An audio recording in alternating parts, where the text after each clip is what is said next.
నమస్తే, welcome to Leo. మనతో ఉన్నారు జనసేన అధికార ప్రతినిధి కుసుంపుడి శ్రీనివాస్ గారు. సార్ నమస్తే.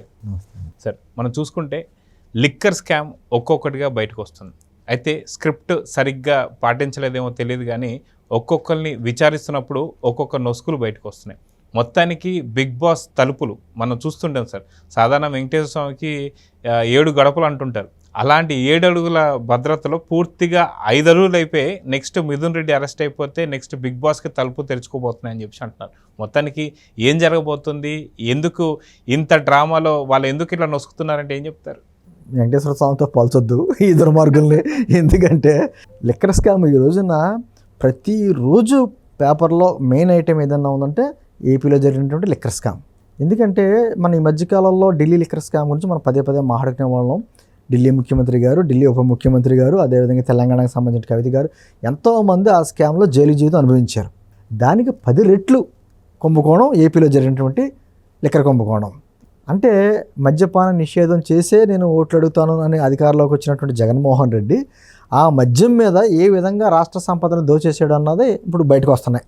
సరే, అనేక పేర్లు అప్పట్లో ఏంటంటే వాళ్ళు ఒక కేసుకి 150 రూపాయల నుంచి 450 రూపాయల వరకు కమిషన్ ఇచ్చిన వాళ్ళకే ఆ బ్రేవరేజ్ కంపెనీస్ వాళ్ళకే ఇవ్వడం, ఆర్డర్లు ఇవ్వడం.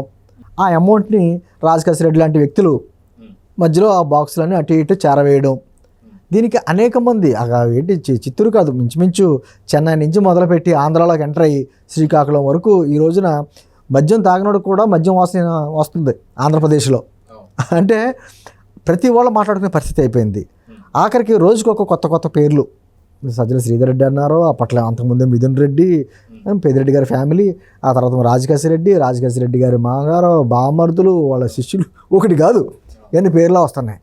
రాజకేశ్ రెడ్డి లాంటి వ్యక్తి మధ్యలో అటు ఇటు సూట్ కేసులు మార్చినందుకు దాదాపు అతని దగ్గరే 2,500 కోట్ల రూపాయలు స్కామ్ చేసాడు అన్నట్టుగా ఏదో వార్తలు వస్తున్నాయి. సూట్ కేసులు అటు ఇటు మోసినోడే 2,500 కోట్లు స్కామ్ చేస్తే ఆ సూట్ కేసులో ఎంత ఉంది? ఆ సూట్ కేసు ఎవరు చేరింది? ఇప్పుడు జగన్మోహన్ రెడ్డి అనుకుంటా ఉంటాడు, అంటే నా దగ్గరికి చేరేటప్పటికి ఎంత తక్కువ చేరింది, మధ్యలో ఎంత నొక్కేశారా మీరు, ఈ లెక్కలు వేసుకుంటున్నాడేమో జగన్మోహన్ రెడ్డి.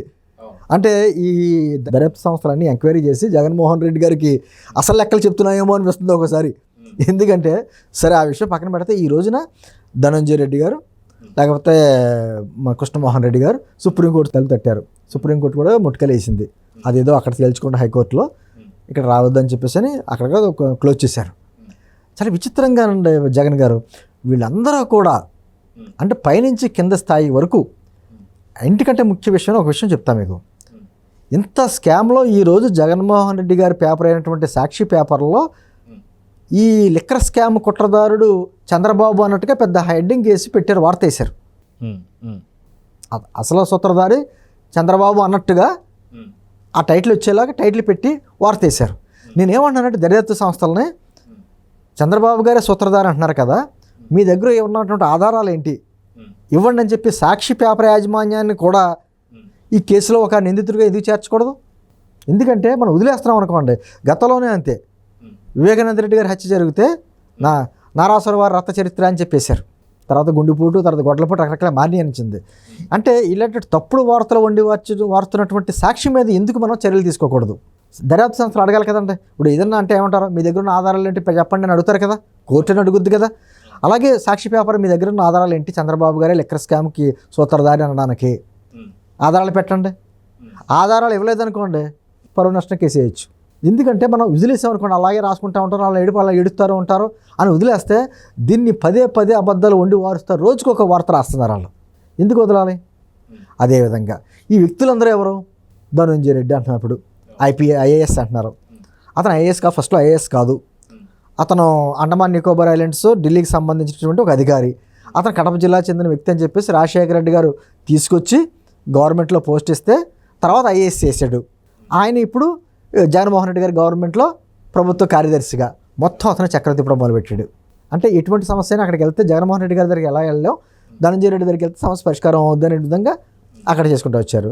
తర్వాత కృష్ణమోహన్ రెడ్డి ఒక గ్రామ సర్పంచ్ చేసిన వ్యక్తి, ఉద్యోగానికి రాజీనామా చేసి రాజకీయాల్లోకి వచ్చి సర్పంచ్ అయ్యి ఆ తర్వాత ఏమో జగన్మోహన్ రెడ్డి గారి దగ్గర PA కింద జాయిన్, తర్వాత గవర్నమెంట్ వచ్చిన తర్వాత OSD కింద అయిపోయాడు. వీళ్ళందరినీ కూడా ప్రభుత్వంలో తీసేసుకుని 2019 ఎన్నికల్లో జగన్మోహన్ రెడ్డి గారు అధికారంలో రావడానికి ఎవరైతే కృషి చేశారో సాక్షి పేపర్లో పనిచేస్తున్న పాత్రికేయులు కావచ్చు, ఇటువంటి వ్యక్తులు కావచ్చు, వీళ్ళందరికీ కూడా ప్రజాధనాన్ని దోసిపెట్టి ప్రభుత్వాల్లో అధికారాలు ఇచ్చేసాడు జగన్మోహన్ రెడ్డి. దానికి పర్యవసానమే ఈరోజు ఎన్ని కుంభకోణాలు.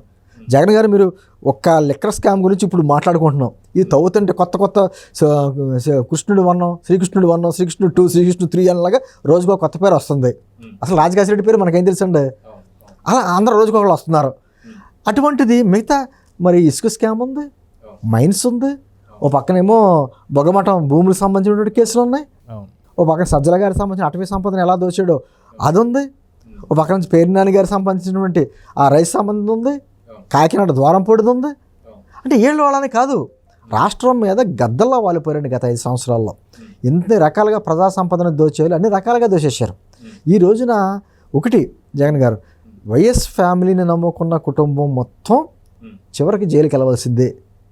మరి అదేంటో మరి వాళ్ళకి శాపమో ఏంటో మనకు తెలియదు. కానీ మనం మామూలుగా సహజంగా చాలా కథలు చెప్పుకుంటూ ఉంటాం, మన కథ కంచికే అంటాం. వైసీపీ వాళ్ళ కథ మాత్రం కస్టడీకే.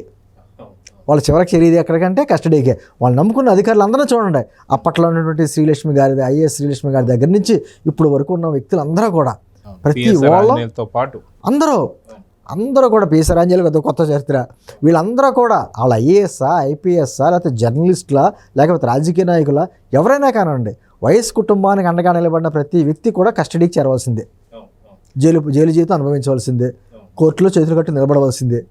ఏంటి పోనీ వీళ్ళందరూ కష్టపడింది, వీళ్ళందరూ దోచుకుంది, ఏదో పావులా 10 వేలు తింటారులేదు, తినలేను కదా, వీళ్ళందరూ కూడా మొత్తానికి దోచిపెట్టింది ఎవరికే? ఆ కుటుంబానికే కదా. ఆ కుటుంబం పేరులో జగన్మోహన్ రెడ్డి గారి పేరు చెప్పడానికి భయపడవచ్చు. ఇప్పుడు ధనంజయ రెడ్డి కావచ్చు, కృష్ణమోహన్ రెడ్డి గారు కావచ్చు, జగన్మోహన్ రెడ్డి గారి మనస్తత్వం బాగా తెలుసు కాబట్టి ఆయన పేరు చెప్పడానికి భయపడి ఇంకా మాకు తెలియదు, గుర్తులేదు అని రకరకాలుగా చెప్పడమో లేదా తప్పించుకునే ప్రయత్నమో చేస్తాడు. వారికంటే కింద ఉన్న వ్యక్తులేమో మాకు పలానా వాళ్ళు స్క్రిప్ట్ రాసి ఇచ్చారు, ఆ ప్రకారం ఇచ్చేసాం అని సజ్జల గారి వైపు లేకపోతే వేరే వాళ్ళ వైపు చూపించవచ్చు. ఎందుకు భయం? సరే కోర్టుల్లో ఉంటే కనీసం శిక్ష పడితే 1 సంవత్సరం 2 సంవత్సరాలు జైల్లో పడదు, అంతవరకు అయిపోద్ది.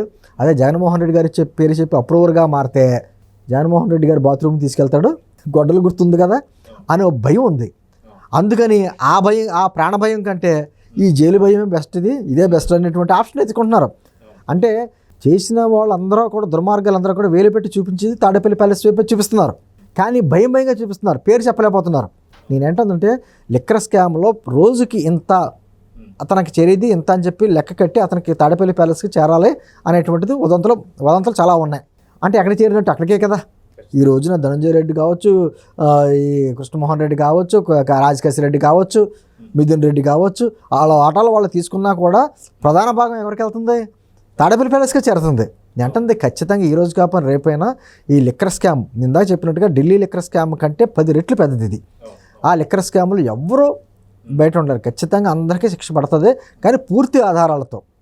అంటే మళ్ళీ తప్పించుకునేటువంటి అవకాశాలు లేకుండా సరైన సమయంలో అన్ని ఆధారాలతో పెట్టి, సరైన సమయంలో సరైన ఛార్జ్ షీట్లు పెట్టి అప్పుడు ఎక్కడికి వెళ్ళాలో అక్కడికి వెళ్తుంది. నేను అనుకోవడం మీ మిగతా విషయాల్లో ఎలా తప్పించుకోవాలని ప్రయత్నం చేసినా మాత్రం జగన్మోహన్ రెడ్డికి మాత్రం ఇది ఉరితాడే.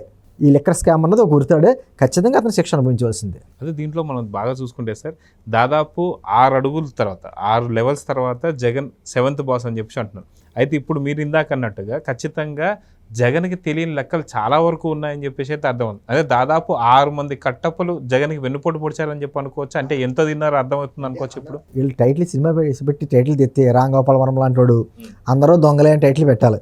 దాంట్లో చిన్న దొంగ ఉంటాడు, పెద్ద దొంగ ఉంటాడు. నేను ఏమంటున్నానంటే ఎంత జరిగిందో ఇప్పుడు జగన్మోహన్ రెడ్డికి తెలియదు. అదేదో సినిమాలో జగన్ గారు వాళ్ళు బ్యాంక్ దొంగతనం చేస్తారు, ఇంట్లో వచ్చిన తర్వాత అసలు ఎంత ఉందో మనం ఎంత తీసుకొచ్చాము, ఎంత దొంగతనం చేసామో లెక్క పెట్టాలంటే అబ్బాయి అవసరం లేదు, టీవీ పెడితే టీవీలో న్యూస్ ఎలాగే వస్తుంది అని. అదేవిధంగా జగన్మోహన్ రెడ్డి గారు ఇప్పుడు దర్యాప్తు సంస్థలు ఎంత బయట పెడుతున్నాయో లెక్కేసుకుంటున్నాడు. అరే నాకు తెలియకుండా నా కింద ఇన్ని స్టెప్లు ఉన్నాయా, ఇన్ని చేతులు మారినాయా అనుకుంటున్నాడు ఆయన. ఆయన ఉద్దేశం ఎలా ఉంటుందంటే నాకు ఈ 100 కోట్లు వచ్చింది రోజుకి అనుకుంటే, అండ్ వీళ్ళందరూ చేయకపోతే నాకు 200 కోట్లు వచ్చేది కదా, అంటే 100 కోట్లు వాళ్ళు తినేసి నాకు 100 కోట్లు ఇచ్చారన్నమాట అని లెక్కలేసుకుంటాడు. నేను ఏమంటానంటే అదే అంటున్నాను, చిన్న దొంగ పెద్ద దొంగ అని కాకుండా అక్కడ ఉన్నటువంటి జనం అందరూ కూడా దొంగలే అంటుంది. అదే అంటున్నాం, వీళ్ళ చివరికి గమ్యస్థానం జైలు జీవితం ఖచ్చితంగా అనుభవించాలి. కూటమి ప్రభుత్వం ఎవరిని వదిలిపెట్టే ప్రశస్తి లేదు, సరైన సాక్ష్యాధారాలతో వాళ్ళందరినీ ముందు చట్టం ముందు నిలబెడుతుంది. సో చూద్దాం సార్, ఖచ్చితంగా ప్రజలందరూ కూడా ఇవంతా కూడా మా సొమ్ము మాకు రిటర్న్ ఇవ్వాల్సిందని చెప్పి కూడా ప్రజలు కూడా కోరుతున్నారు. సో ఖచ్చితంగా దీని మీద కూటమి ప్రభుత్వం కఠిన చర్యలు తీసుకొని కోరుకుందాం. నమస్తే.